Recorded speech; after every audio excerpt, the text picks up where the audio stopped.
Le cri de douleur de Catherine Jacob face à la mort. Je voulais envoyer un grand cri. La comédienne révèle sur un plateau de télévision son attachement indéfectible à une cinéaste disparue.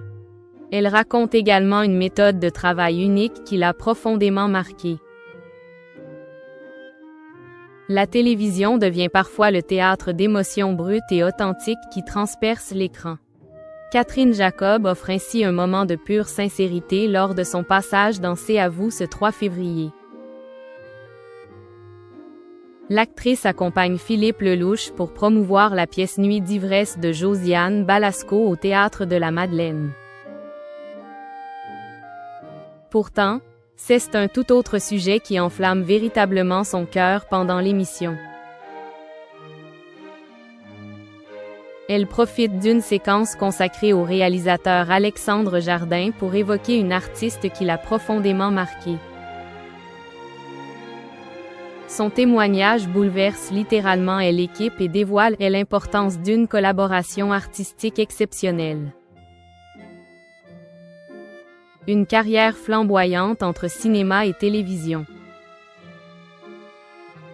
Catherine Jacob construit sa renommée grâce au personnage inoubliable de Marie-Thérèse dans La vie est un long fleuve tranquille. Cette prestation lui permet effectivement de décrocher le César du meilleur espoir féminin en 1988 et ouvre les portes du succès.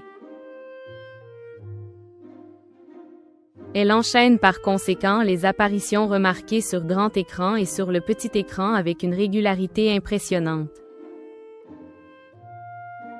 La comédienne intègre d'ailleurs en mai 2021 le casting de Demain nous appartient où elle incarne brillamment la mère de Kamel Belghazi.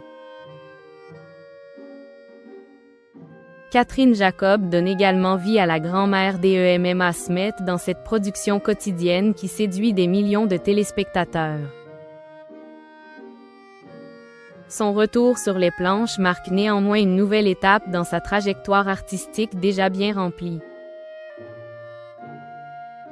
Un hommage bouleversant à Elisabeth Rapneau sur le plateau. Anne-Élisabeth Lemoine interroge Alexandre Jardin sur Fanfan, son premier film qu'elle a réalisé sans véritable expérience technique préalable. Catherine Jacob saisit alors cette opportunité pour rendre un vibrant hommage à la réalisatrice Elisabeth Rapneau disparue en 2020. Je voulais envoyer un grand cri d'amour à Babou Rapneau, Elisabeth Rapneau, qui nous a quittés, déclare-t-elle avec émotion. C'était une réalisatrice merveilleuse avec laquelle j'ai tourné 2, 3 fois, poursuit-elle en évoquant des souvenirs précieux. Elle décrit ainsi une méthode de travail unique. Elle ne disait pas moteur, elle ne hurlait pas moteur non plus. Elle était toujours un peu flippée. Quand vous voulez, se souvient l'actrice avec une tendresse palpable. Et à la fin d'une scène, elle attendait. Ça vous ira, raconte Catherine Jacob en bouleversant l'assistance. Et je la pleure tous les jours et je l'aime, conclut-elle avec une sincérité désarmante qui touche profondément le public. Le parcours discret d'une cinéaste talentueuse et engagée. Elisabeth Rapneau exerçait brillamment les métiers de scénariste et de réalisatrice tout en restant dans l'ombre médiatique. La sœur de Jean-Paul Rapneau se consacre principalement à la réalisation de téléfilms et de séries pour le petit écran. Elle signe néanmoins en 1988 le long-métrage Fréquence meurtre avec Catherine Deneuve et André Dussolier qui marque les esprits.